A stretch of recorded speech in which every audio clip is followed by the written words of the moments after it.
All right, Clark, 2 weeks ago, 5-0, ranked 10th. Now, 2 straight losses, Boise State and Baylor. How's the team feeling and reacting after the last 2 games? I think we are just more disappointed in our performance because we know how we can play. And so I think that's what we're most disappointed in. Not really performing to the expectations that we've set ourselves. And so, we're just gonna bounce back from that this week. Focus on the small and simple things. Continue to love each other and continue to learn from these past games, and we'll be able to hopefully perform to our best abilities this Saturday. So. Let's zoom in on one element of that. It feels like when the run game's going, obviously things work with the offense. That much is pretty obvious. So the last 2 weeks, the run game has struggled a little bit. To what do you, credit that or discredit that, and how can you fix that? I think just like I said before, we need to do better as a group to be on the same page. Be one and unified and in our technique, in our calls and all of that stuff, and as we just continue to focus on those small and simple things, continue to try to be the most physical group on the field and do those things, and then our run game will continue to be better. So. Certainly the first couple of weeks, all the starters on the O-line are in there. Jaren Hall doesn't have a rib injury, or it's not affecting him as much, right? So how are you guys trying to manage the reality of a football season, which is guys do get injured, and you got to play backups when Joe Tukuafu and Harris LaChance aren't in there, but you hope the next man up, right? Yeah, for sure. That's what we always talk about. You got to be ready to go, and I feel like the guys that have come in and stepped in, they've done a pretty good job, but we can continue to do better. As an entire group. Even the guys that have been in there, like Blake, me, and James, we can continue to improve, continue to instill confidence in each other, and know that we have each other's backs. And when we do that, then we'll be able to perform to the best of our abilities. How do you protect a guy differently that has injured ribs, knowing that, hey, if we can avoid any contact, that'd be good? Yeah, it's in every game, that's our goal. Don't let anybody touch the quarterback. And so, it's the same mindset over and over and over again going into each game. We don't want anybody to touch Jaren or Baylor or even Jake, whoever's back there. We don't want them to be touched. And so it's just the same mindset. On that 4th and 1 play, what do you recall? Because that was one of the highlights of the season thus far, the 56-yard run by Jaren. Yeah, for sure. I recall me having to cut off a tight shade or a nose guard, and 350-pounder there in the middle. And so I went low and kind of got piled up in the middle, head in the dirt, look up, and Jaren's on the 10-yard line running in the end zone. So that's all I really remember with that play, and then ran down there and celebrated with the team. So it was a fun little play there for sure. Last year, Brady Christensen said you guys started scoring so much that he stopped running to the end zone. He would just go to the side because he's like, I'm getting tired. That's the hope, right? Right, exactly. That is the hope. I'll be running to the end zone every time, though, because I'm on field goal, so I'll be down there. Oh, that's true. That's true. And you got to get your steps in. You know what I'm saying? Okay, we're talking to Clark Barrington on the BYU football team, one of the guards on the offensive line. Okay, this week, Washington State. This is like an hour and 20 minutes from where you grew up in Spokane. How many tickets are you trying to get to this game? Honestly, I don't really have a count right now, but I think if I can try to get I have tons of friends and family down there, so I think I'm trying to get around probably 50 tickets or so, and we'll see what I can do with those. 50? Okay, let's talk about how this works for people who don't know. You get 4 tickets to a road game, so this means you got to bump some tickets off some teammates, right? So how is the bartering process like? What is that like?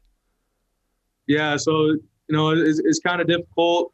When it gets closer down to the time that we have to submit the tickets, then that's when you get a little more serious, about what you're willing to trade. And most of the time you're trading tickets for future games. So, you're just trying to barter with your teammates and make, good deals that not only help you out for the present, but usually help them out for the future as well. So you telling me this week you might be like, listen, I'll get you 4 to the Oregon game next year if you give me yours and the Virginia game or something? Is it like you're an NBA GM or something?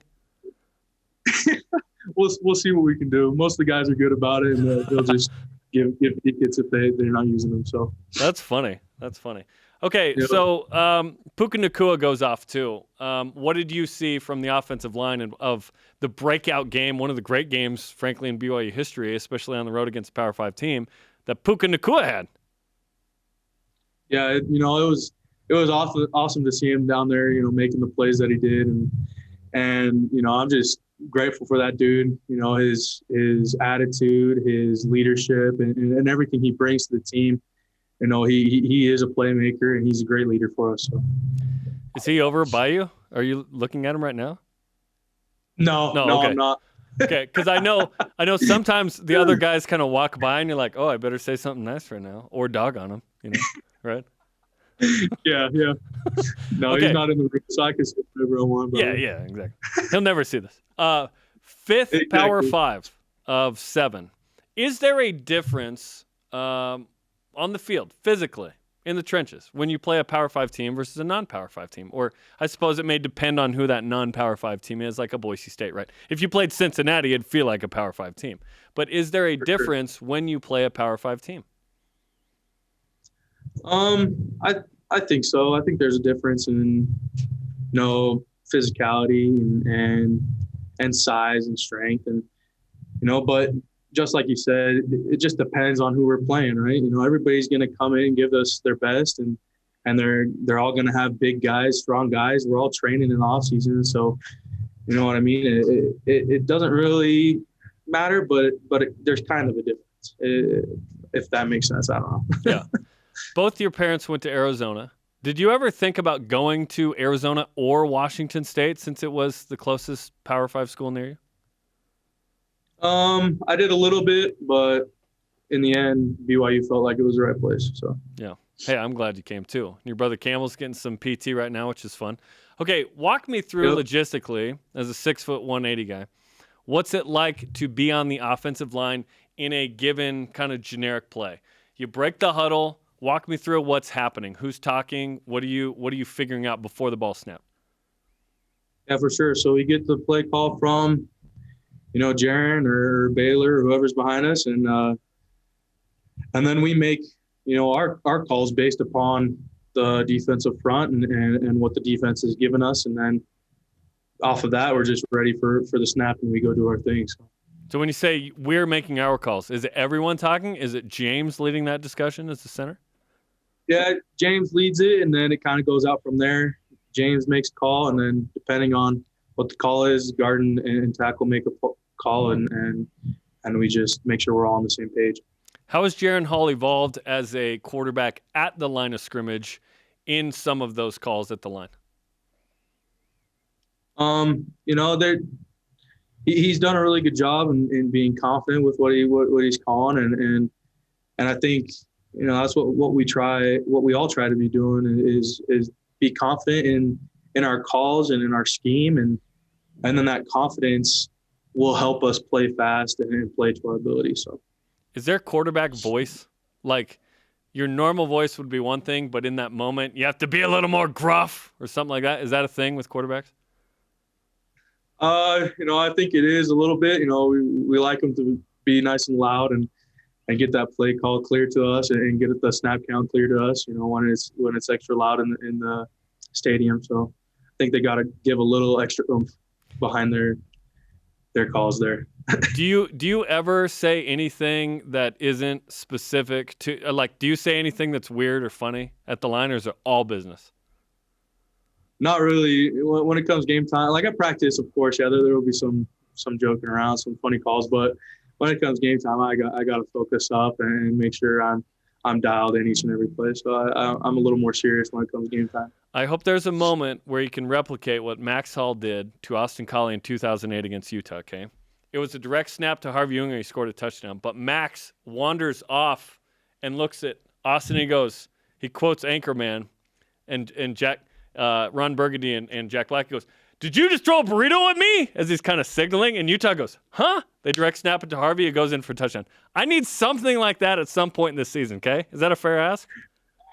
Sounds good. I'll do my best. Okay, Clark, good luck against Washington State. Good luck in getting 50 tickets, and good luck in being the ticket broker this week. Thank you. Appreciate it.